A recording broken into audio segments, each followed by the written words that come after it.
Boa noite. Boa noite. Que a paz, o amor de Jesus permaneça com todos nesta noite. Que todos nós possamos sentir aqui a presença tão intensa, tão amorosa, tão benéfica da espiritualidade superior, nos envolvendo a todos. A gente às vezes não percebe esse auxílio todo que nós temos o tempo todo em nossas vidas, porque quando nós estamos encarnados, nós estamos muito voltados para o mundo exterior. Compromisso, rotina, obrigação, conflitos, desafios, problemas. São tantas coisas que nos chamam a atenção, inclusive as belezas que o mundo tem, as alegrias, os prazeres, e nós vivemos muito para o exterior. E não desenvolvemos algo que é mais interno, que é uma percepção dessa presença, desse auxílio. Na verdade, todos nós que somos espíritos encarnados estamos nessa trajetória de aprendizado, de crescimento, de aprender, embora na matéria, perceber esse mundo espiritual. Muitos pensam que para perceber o mundo espiritual é necessário você ter uma mediunidade muito aflorada, muito exuberante, algo muito ostensivo. A gente teria que ouvir claramente a voz dos espíritos, teria que vê-los claramente. Isso acontece com algumas pessoas, que são aqueles médiuns que têm um compromisso mais aprofundado com a mediunidade. Para a maioria das pessoas, é a intuição que realmente é esse canal de comunicação que nós temos com o mundo espiritual, e ela vai, ao longo da nossa evolução, se aprimorando. Um dia todos nós vamos ser espíritos encarnados, teremos uma percepção nítida do mundo espiritual. Todos nós teremos a mediunidade num estágio de uma faculdade comum, assim como a gente pode ver a luz, os objetos, ouvir os sons dentro da frequência própria da nossa espécie, nós no futuro poderemos também perceber intensamente esse mundo espiritual. Ainda não nos convém inteiramente. Porque imagine que para você ver coisas, você tem que ver de tudo. Não é só o que é belo e elevado. Você vê também o que é inferior, o que é muitas vezes até difícil de lidar.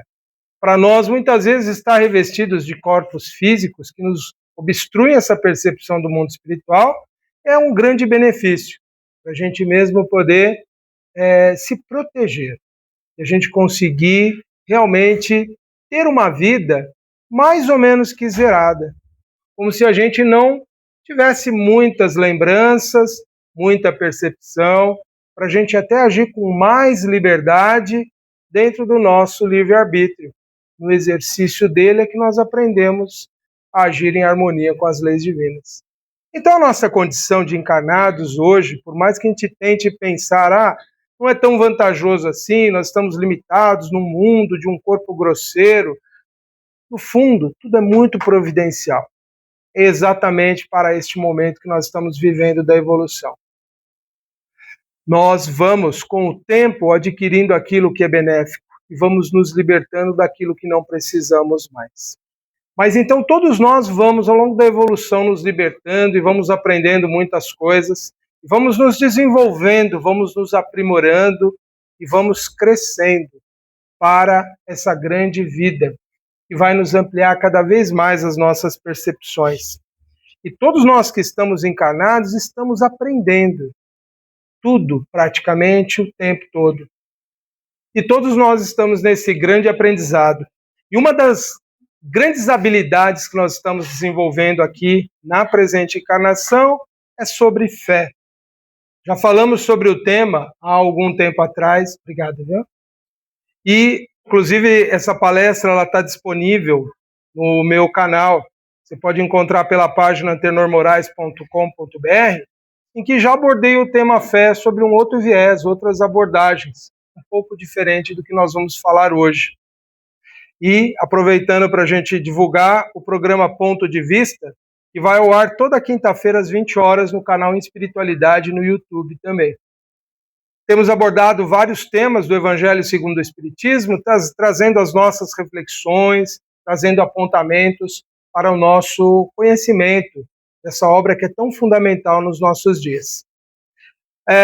Tem também a indicação de várias abordagens que já fiz sobre o tema fé, também na minha página, cada uma dentro de um enfoque, de uma visão diferente. Porque o tema fé, ele abrange tantas questões, tantas nuances, tantas possibilidades, que a gente não consegue, numa única palestra, abordar tudo. Na verdade, é um tema que é uma dos meus objetivos de vida, desde que eu tomei consciência de alguma questão espiritual. O tema fé sempre foi um grande desafio, sempre foi uma grande possibilidade de aprendizado. E a gente descobre que em cada vertente, cada escola do pensamento religioso, cada escola do pensamento espiritualista, nós vamos desenvolvendo e vamos aprendendo algo muito importante sobre a fé. Por isso que é possível abordá-la sobre muitos aspectos. No de hoje, nós vamos focá-la, então, a partir dessa questão, que vai nos levar a refletir sobre por que algumas pessoas conseguem grandes êxitos em suas vidas. Essa pergunta inicial nos faz, então, refletir assim: o que leva algumas pessoas a alcançarem êxitos notáveis em suas vidas, mesmo quando tudo parecia contrário? Quando nós pesquisamos histórias de muitas pessoas, eu vou trazer exemplos bem comuns aqui, que todo mundo já deve ter ouvido falar dessas pessoas. Se não ouviram, se não conhecem as histórias deles, vale a pena conhecer a trajetória de vida dessas pessoas.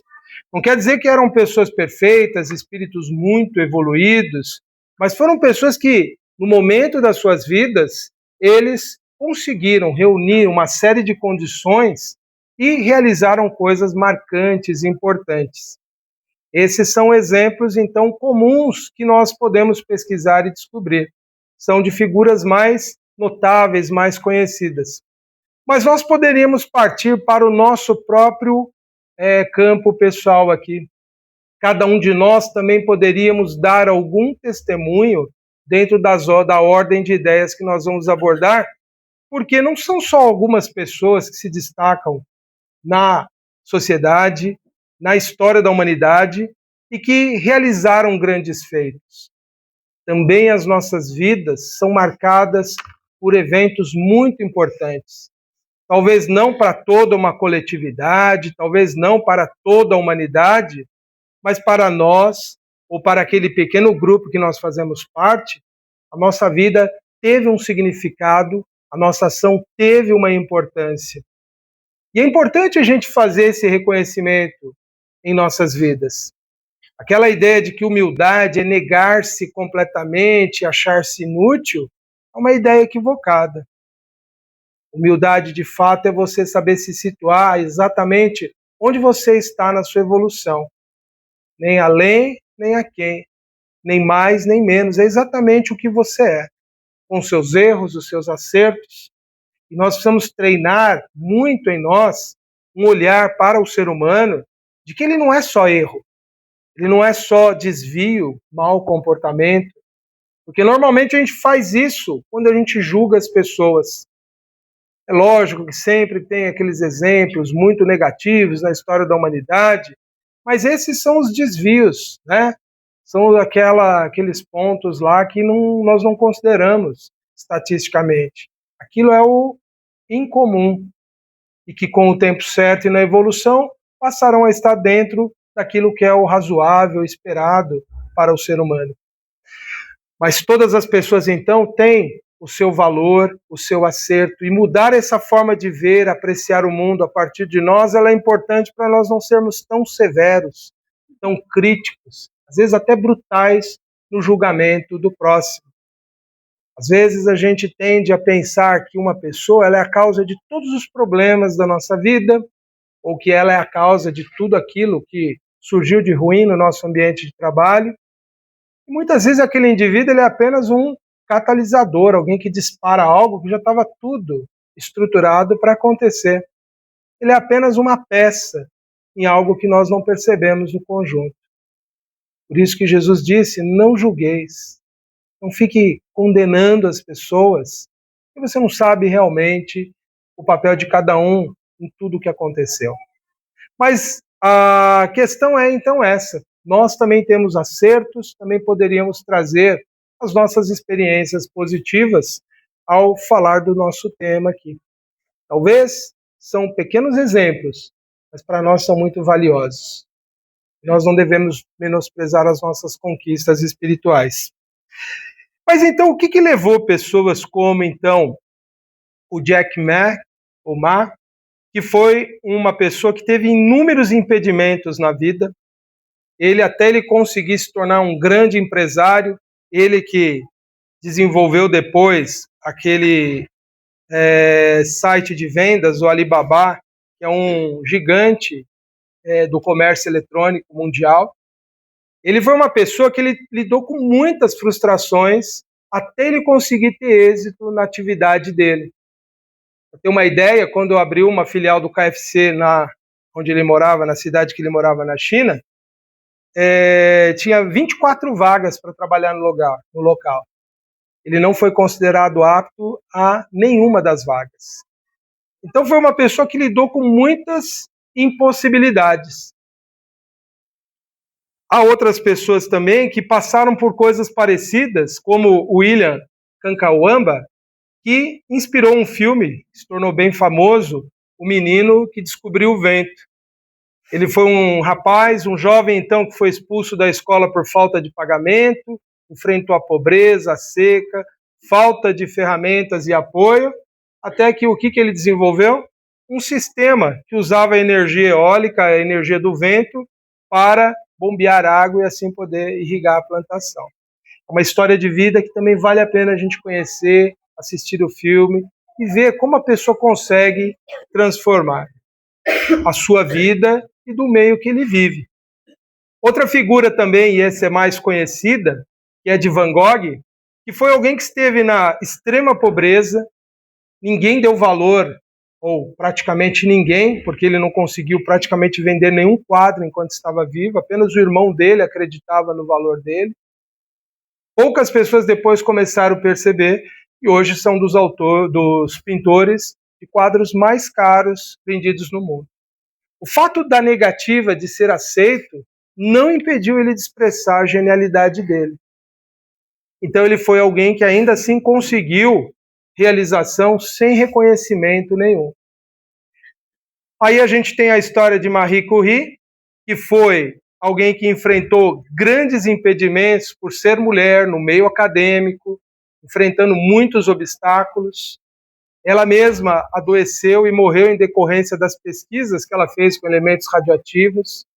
E uma mulher de um valor extraordinário, não só no campo da ciência, mas também como mãe, pelos valores que ela legou às filhas.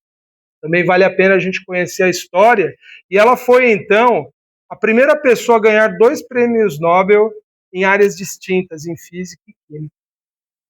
E foi alguém que lutou contra muitas adversidades. Imagine se hoje a mulher tem problemas no mundo acadêmico, como foi no início para ela.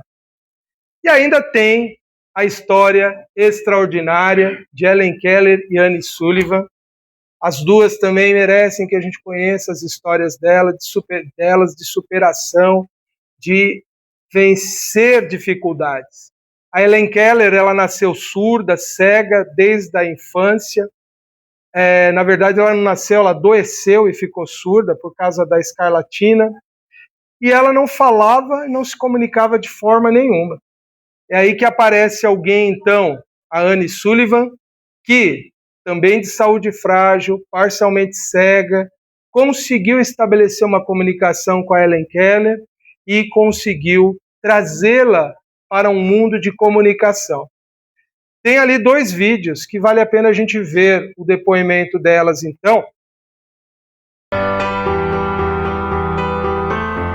When I saw Helen Keller first, she was 6 years and 8 months old.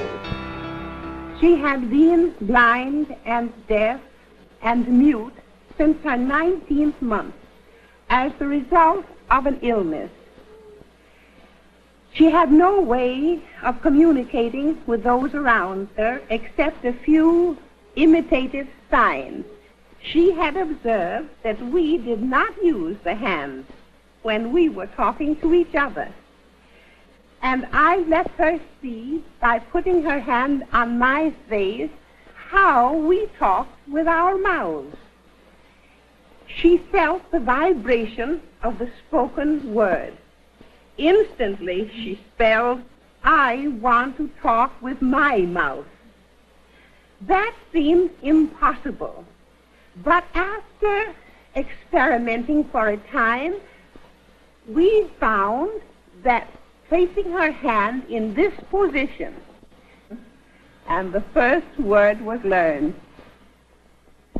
After her 7th lesson, she was able to speak the sentence word by word, I am not dumb now. No. Left the roof and chimneys tall, left by peace lie over all, left of all that we may be fit, O Lord, to dwell with thee.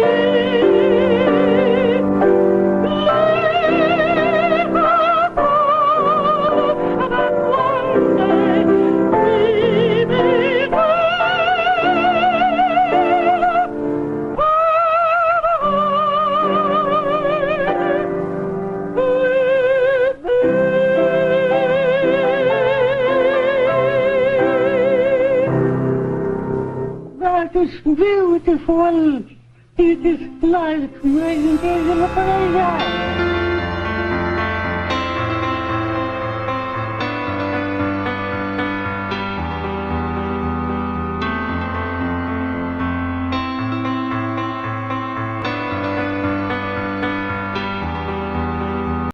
O segundo vídeo, ela traz então o depoimento dela, fazendo um discurso no Lions Club, quando ela vai chamá-los a pedir o auxílio deles para a causa dos surdos mudos e cegos também, tá vendo? Lembrando que quem vai falar agora aqui é uma pessoa que continuava surda. Ela desenvolveu a capacidade de falar graças a toda aquela técnica que Annie Sullivan desenvolveu com ela. Então vamos ver como que foi o desempenho dela aqui aos 25 anos.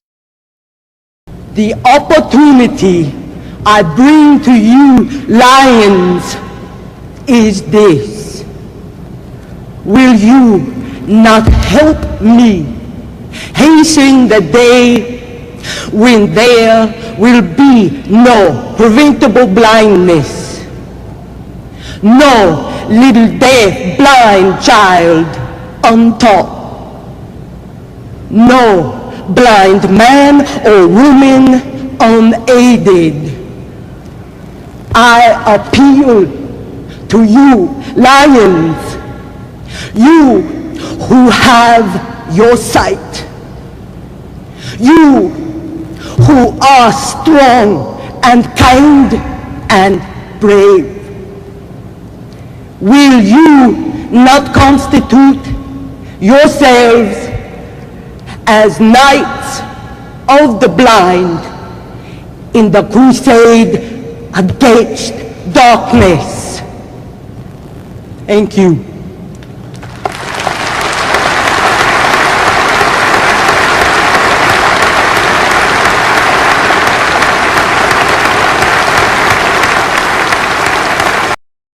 Então, Helen Keller e Annie Sullivan, elas tiveram um resultado assim muito incomum para a época, vencendo obstáculos imensos. A Annie Sullivan, ela praticamente não tinha uma formação tão sólida, tão assim baseada em pesquisas e estudos. Foi algo muito intuitivo, muito da percepção dela daquela situação de como ajudar uma pessoa que nunca tinha falado, nunca tinha ouvido, que não enxergava, como tirar essa pessoa desse mundo de absoluto silêncio e trazê-la à comunicação, permitindo que essa pessoa pudesse se expressar no mundo e, mais ainda, adquirir e se posicionar em causas assim relevantes para a época e até para os nossos dias. Então a pergunta é essa: como essas pessoas tiveram forças para isso? Para nós é muito simples usar um raciocínio dentro da doutrina espírita e dizer assim: era a missão delas, ou de todos esses que nós falamos, e eles conseguiram cumprir no seu tempo, porque era algo previsto para acontecer. Parece que isso é algo que é um determinismo, mas as coisas não funcionam bem assim. A história também registra inúmeras pessoas que reencarnaram com missões, com tarefas, e falharam, se desviaram, não realizaram o que precisavam realizar. Então há algo do indivíduo que ele precisa manifestar para que aquilo que ele tem como objetivo, como sentido da sua reencarnação, que aquilo possa se concretizar. Então fica a pergunta, o que essas pessoas teriam tido? Será que o segredo foi a persistência, não desistir? Será que de tanto tentarem alcançar um resultado, eles conseguiram? O Jack Ma, ele tem duas frases que são verdadeiras atribuídas a ele, que é sobre a conduta que ele teve na vida para obter os resultados que ele teve, que são essas duas. O verdadeiro fracasso é desistir. E também, se você não desistir, ainda tem uma chance. Desistir é o verdadeiro fracasso. De certa forma, essa filosofia dele guiou ele nas realizações. Mas a gente não pode esquecer que existem pessoas que são tão persistentes, tão convictas do que elas querem, saem totalmente da sua zona de conforto, abandonam seus outros compromissos e objetivos e se dedicam a uma causa, e aquilo leva a pessoa a um resultado que é infeliz para ela, que não traz algo de bom. É aquilo que vocês já devem ter visto em alguma rede social, que é essa frasezinha: todo cadáver no Everest já foi uma pessoa extremamente motivada. Lá, sendo o ponto mais alto da Terra, é uma montanha de difícil escalada, inúmeras pessoas morrem, porque é algo assim, difícil de vencer todas as dificuldades. A pessoa, para empreender essa escalada, ela tem que estar tão motivada e tão engajada num objetivo. Então, para ela, não faltou motivação para alcançar um resultado. É óbvio que ele aqui é um símbolo de todas as coisas frustradas que muitas vezes a gente, de tanto se dedicar, a gente não consegue resultados positivos, não tem êxito. Na verdade, experimenta um fracasso a partir de uma grande insistência. E aí, qual que é a medida dessa insistência, dessa persistência em alcançar algo, em alcançar um objetivo? É o próprio Jack Ma que vai trazer a explicação disso. Olha, você deve ser teimoso quanto à visão, mas flexível quanto aos detalhes. Ele, por essa política, ele chegou, então, ou por essa filosofia, ele chegou a uma conclusão em determinado momento em que ele deveria deixar a direção da empresa e passar a outras pessoas e trabalhar em segundo plano dentro dos projetos, daquilo que ele tinha. Ele percebeu que o momento dele já não era mais para insistir como o líder daquela organização.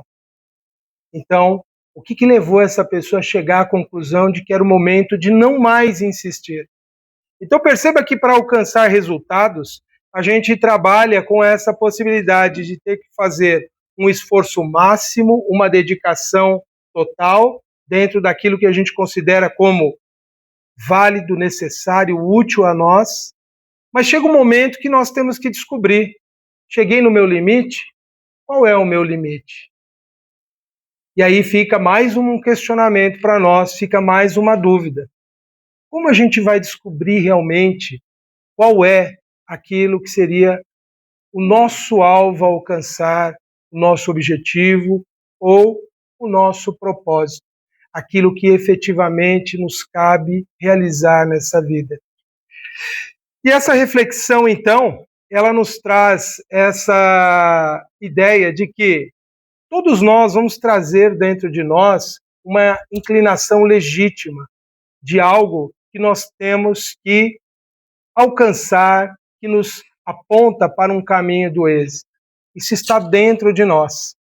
Quando a gente estuda em várias áreas aí do conhecimento, sobretudo aquelas que trabalham com motivação, que trabalham com o mundo empresarial, essa ideia é muito clara de que existe algo que nós temos que buscar e é algo que nós temos que fazer. E é muito interessante que tudo isso aponta para uma ideia que para nós do Espiritismo é muito comum, a de que todos nós temos uma missão, algo a realizar na nossa vida, que não precisa ser necessariamente como desses exemplos que nós vimos, mas todos nós, quando reencarnamos, temos um propósito, e sabê-lo está dentro de nós. A possibilidade de saber o que nos compete, nos cabe na vida, nós já trazemos dentro de nós. O nosso desafio, então, é a gente conseguir fazer um alinhamento das nossas ações com aquilo que realmente nos cabe realizar. Como a gente descobre isso na vida. E muitas vezes a gente, independente da nossa idade, a gente faz esse questionamento. Será que eu estou na busca daquilo que realmente me compete nessa vida? Será que eu estou desempenhando o meu papel realmente de realização espiritual? Ou são esses papéis que a sociedade nos coloca, que estão muitas vezes dentro dessa ordem espiritual realmente? Por exemplo, trabalhar para se sustentar, exercer uma profissão, ser pai, mãe, ser filho, estar atuante numa organização, seja ela religiosa, seja ela uma organização não social, participar politicamente da vida da sociedade. Tudo isso são papéis, mas eles não são os objetivos em si. Ser, por exemplo, professor não é o objetivo em si para ninguém que é professor. O objetivo é outro, que é algo muito mais profundo. Tanto é que há pessoas que atingem esse mesmo objetivo de, por exemplo, orientar, esclarecer, formar, levar ao conhecimento em outras áreas. Então, não é a profissão em si que é o nosso propósito de vida, não é o nosso papel na família que é o nosso propósito de vida. É algo mais profundo que está dentro de nós, e é a realização que nós vamos fazer nesses diferentes papéis da vida. É como nós seremos no exercício de todas essas atribuições. Nosso propósito ele está mais em como eu vou ser um professor do que ser simplesmente um professor. Meu propósito está mais em como eu lido com a minha maternidade, como eu a exerço, do que eu ser propriamente mãe. O propósito está mais em como eu exerço um cargo público do que ser propriamente um agente público. Está mais na forma como nós estamos vivendo esses diferentes papéis, na essência daquilo que nós estamos buscando, naquilo que efetivamente nós estamos realizando nesse dia a dia. O grande problema é que muitas vezes nós não conseguimos, ter essa consciência, não conseguimos reconhecer esse propósito daquilo que nós fazemos na vida, porque nós estamos muitas vezes confundidos com inúmeros outros objetivos. Por exemplo, se eu busco na minha profissão a realização desse propósito, mas eu estou buscando, não que isso seja descartável, colocado em segundo plano e não seja necessário, mas se eu só penso em ganhar dinheiro com a minha profissão, eu não estou buscando o propósito que eu poderia realizar nela. Porque embora ela seja necessário para a minha manutenção, o meu ganho financeiro, não é por ele que eu devo exercer a minha profissão simplesmente. É por isso que tem tanta gente tão profundamente frustrada com aquilo que faz. Ganha muito, tem muitos benefícios, mas não são felizes naquilo que estão realizando. Porque estão muitas vezes apegados essencialmente ao quê? Aquilo que é o acessório da sua vida material. E na dimensão do espírito, tudo é, aqui do mundo material, acessório. O que é realmente importante é aquilo que nós estamos vivenciando naquele momento. Então nós precisamos descobrir dentro de nós exatamente isso, distinguir entre tantos impulsos e desejos, as aspirações legítimas que trazem em si a semente do bem possível, aquelas que merecem o nosso esforço, nossa esperança e a nossa persistência. Por isso que não adianta simplesmente a gente insistir num objetivo. É muito mais profundo para a gente saber o que a gente está realmente fazendo na vida. E a resposta nós só conseguimos individualmente. Não tem receita para dizer assim, olha, você faz isso e isso, e você descobre o seu propósito de vida. Porque como é algo muito próprio, muito interno, nenhum espírito vai vir, se materializar e dizer para você, faça assim que você vai ser feliz. Enquanto você não se conscientizar que aquilo é o que te fará feliz, que é aquilo que vai te conectar à sua verdadeira missão da sua vida. E isso é algo desafiador, porque em todas as etapas da vida a gente volta a todos esses questionamentos. Será que eu fiz as escolhas certas? Será que o caminho de hoje é o caminho que eu deveria ter seguido? Será que hoje o que eu estou vivendo era de fato para eu estar passando por tudo isso? Nós podemos fazer essa reflexão várias vezes na vida e ainda ficar procurando propósito de vida com 80 anos. E se a gente não tiver como propósito, simplesmente voltar para o lado de lá. Então fica sempre isso. O que mais nos falta para a gente encontrar as nossas realizações verdadeiras aqui, que realmente serão as nossas vitórias espirituais, os nossos êxitos espirituais. O que nós precisamos mobilizar? A fé é um desses elementos. Pessoalmente, eu acredito que ela é um dos fatores mais assim decisivos para a gente ter êxito em nossas vidas. Mas não é a fé simplesmente naquela conotação religiosa tradicional, como nós vimos e temos aprendido com a doutrina espírita, que ela não é suficiente, essa fé religiosa que é simples crença. É algo muito mais profundo. E nós vamos trazer um trecho de Allan Kardec, que está lá no capítulo 19, o item 12 do Evangelho segundo o Espiritismo, que nos ajuda a conectar com todas essas ideias, esses exemplos, e a gente refletir sobre como conseguir entender o nosso propósito. Lá ele diz assim, então, a fé humana ou divina, conforme se aplica às necessidades terrestres ou celestes. O homem que, por sua inteligência, aplica a fé à realização de seus desejos, atinge seus fins, desde que a fé seja apoiada na confiança em si mesmo e na convicção de que pode conseguir. Muitas vezes a gente não alcança essa realização de saber o que é realmente o nosso propósito de vida, porque a gente não acredita ser possível, porque a gente já se programa a achar que a vida é sempre incerta, de que as nossas escolhas sempre foram erradas, porque nós sempre estamos lidando com consequências negativas. Muitas vezes o fato de a gente estar hoje administrando problemas em função de escolhas, não quer dizer que a nossa escolha foi errada. Podem ser que os outros autores que participaram dessa situação que nós escolhemos, eles não estejam atingindo aquilo que cabia a eles. Mas o que importa de fato é se em nós aquilo que nos competia está sendo realizado. Se aquilo que era nossa parte na tarefa vem sendo cumprida. Mas, Antenor, isso por si só não basta para alguém ser feliz. E, de fato, realmente não é suficiente, porque a felicidade no mundo, ela não é realizável com aquela ilusão que nós tínhamos em alguma época, lá na nossa juventude, de que é possível ser feliz sempre.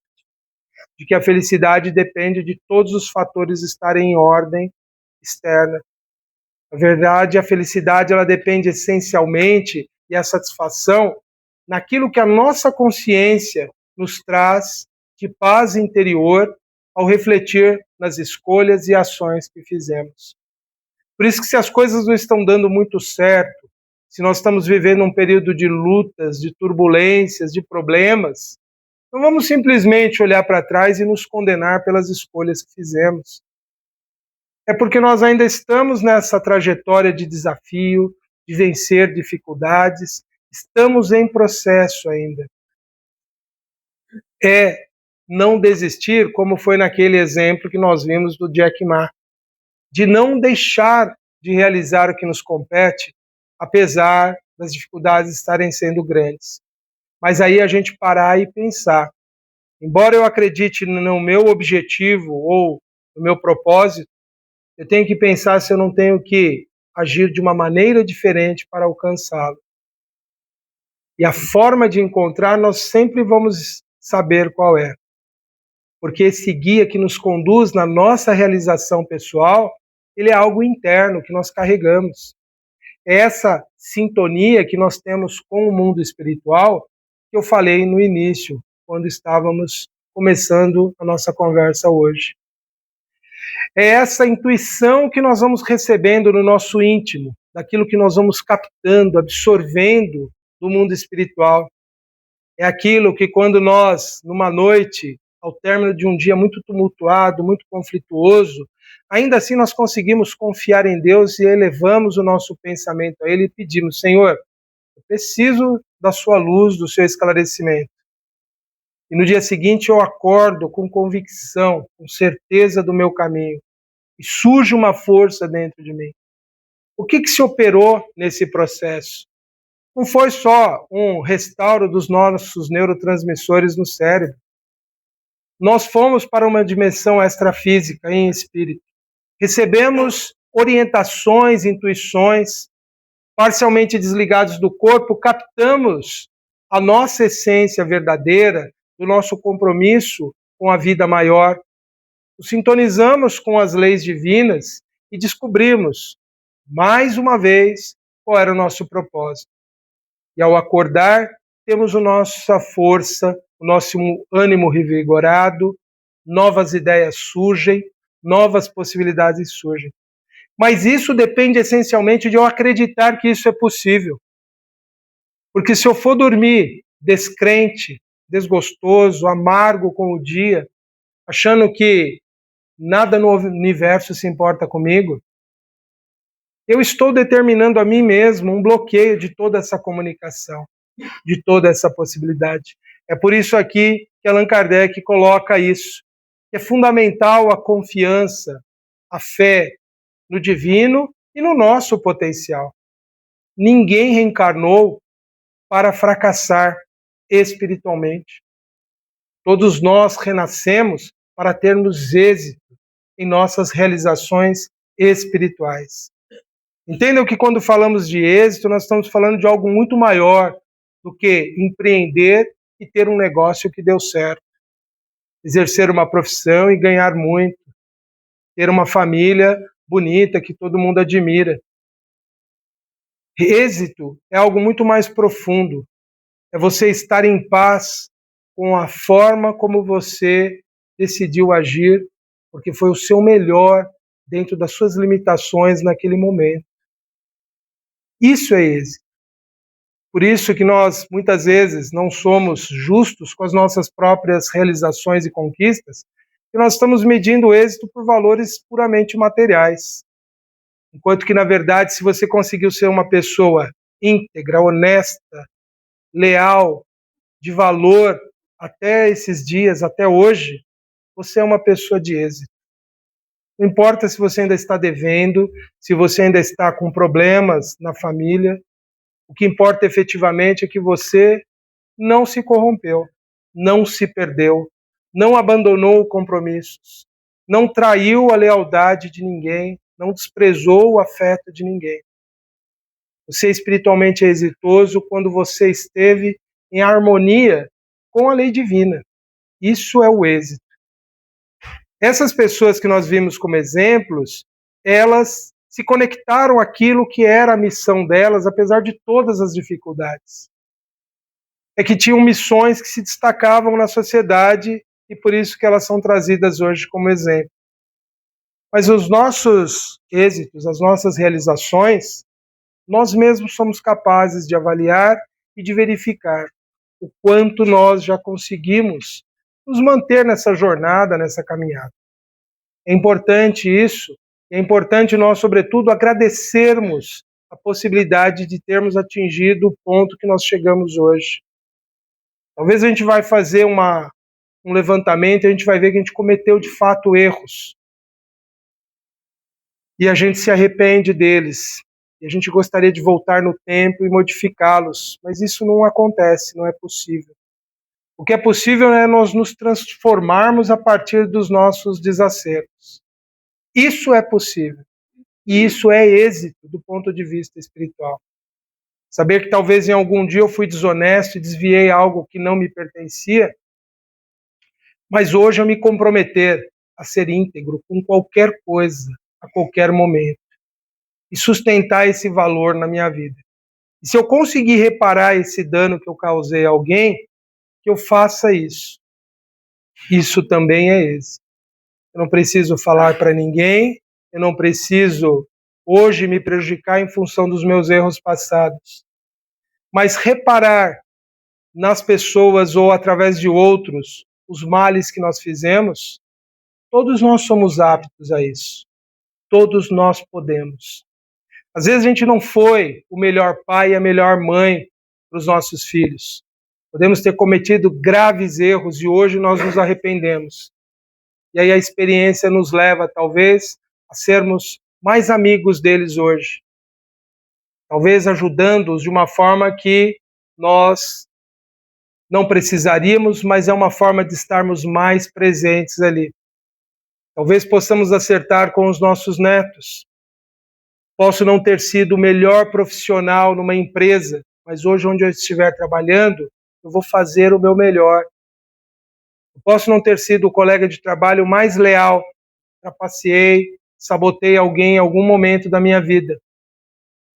Hoje eu posso ser a pessoa mais leal do meu ambiente de trabalho. Porque ninguém é perfeito instantaneamente.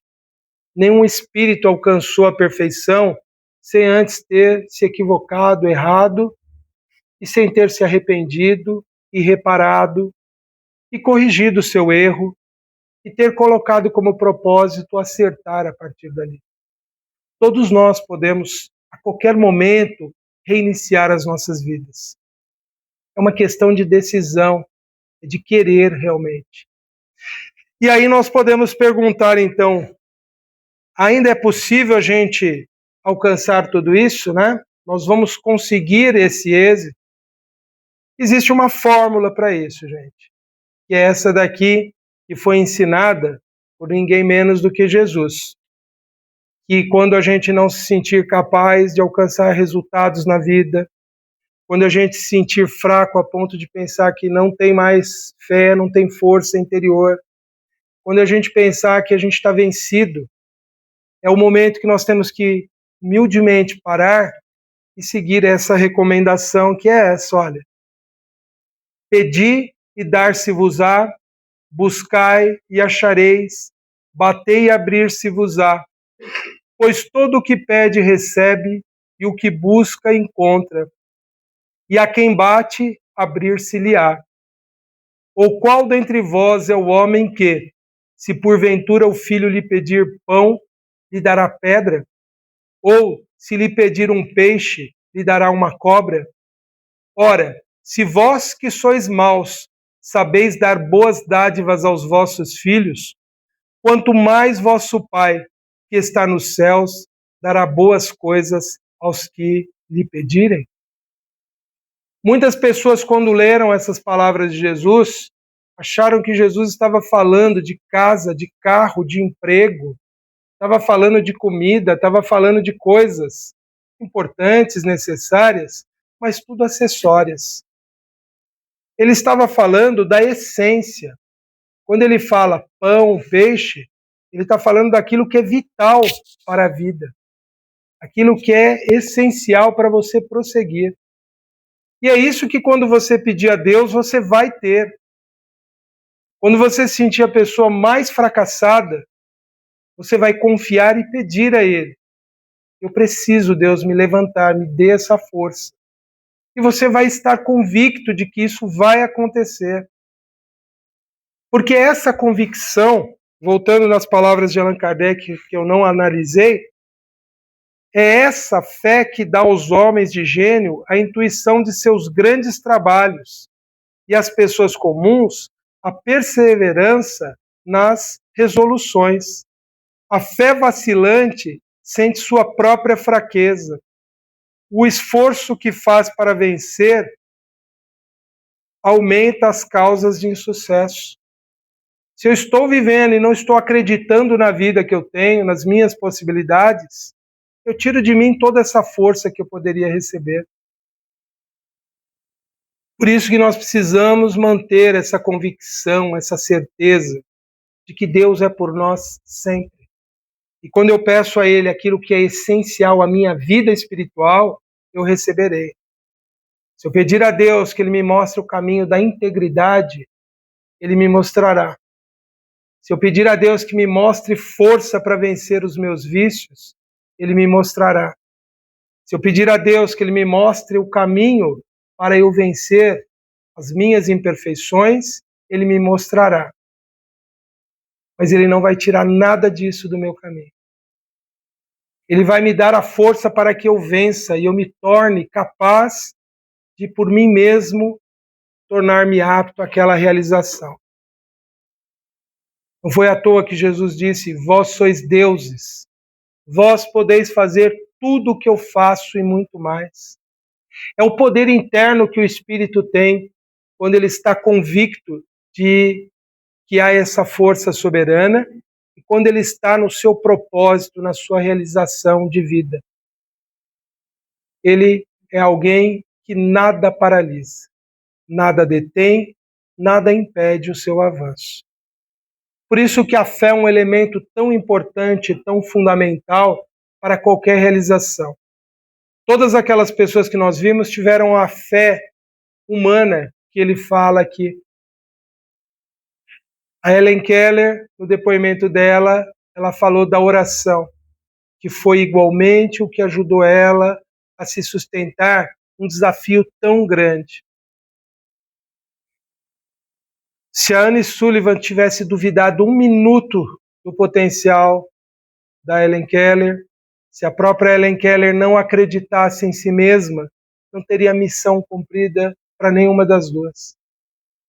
É por terem acreditado e confiado e esforçado e encontrado o caminho que elas mesmas descobriram porque traziam dentro de si esse guia, é que elas atingiram as realizações. Os outros não manifestam a ideia da fé religiosa, da convicção em Deus, mas eles têm esse elemento da fé humana, de acreditar numa ideia e persegui-la e se adaptar às circunstâncias e vencer os obstáculos. Então, o que mais nós precisamos para a nossa realização, para o nosso progresso, é fundamentar cada vez mais a nossa fé, aumentar cada vez mais a nossa confiança e agir todos os dias motivados com essa certeza. E que Deus, então, no seu amor infinito, nos dê força todos os dias para nós pensarmos assim e agirmos assim com fé e confiança. Muito obrigado a todos, que todos tenham uma noite de muita paz e que essas reflexões contribuam para todos. Muito obrigado, gente.